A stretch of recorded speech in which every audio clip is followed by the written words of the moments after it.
Sans aller très loin en arrière, on peut dire quand même que la presse médicale a beaucoup souffert dans le passé de critiques parfois justes, parfois injustes. La presse médicale vivant partiellement ou majoritairement de publicité pharmaceutique. L'accusation principale était que ça rendait les journaux dépendants de leurs annonceurs, et l'accusation secondaire était qu'on ne pouvait pas être objectif puisqu'on avait des annonceurs industriels de la pharma. À l'époque semi-ancienne dont je parle, les ressources du quotidien du médecin, je prends cet exemple parce que je le connais bien, disons il y a 10 ou 15 ans en arrière, étaient environ de 70% de son chiffre d'affaires dû à la publicité industrie pharma.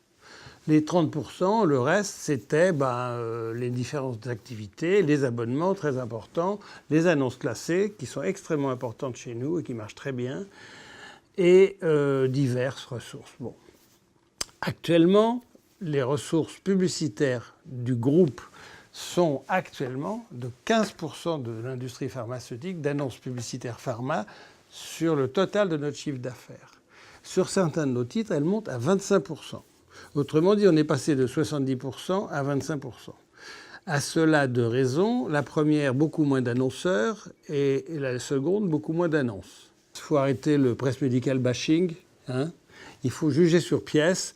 Il y a plusieurs formes de presse. Elles sont en train de se ressembler progressivement toutes. Il y en a qui sont un peu plus formatrices ou un peu plus informatrices que d'autres, mais leur business model se rapproche beaucoup les uns des autres parce que les unes n'avaient pas de pub ou pas beaucoup, ils n'ont que les abonnés.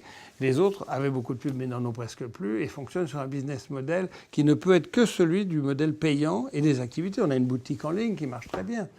Et si on ne fait pas payer les lecteurs, la boutique en ligne, les annonces classées, on meurt. Parce qu'on ne peut plus vivre de la pub.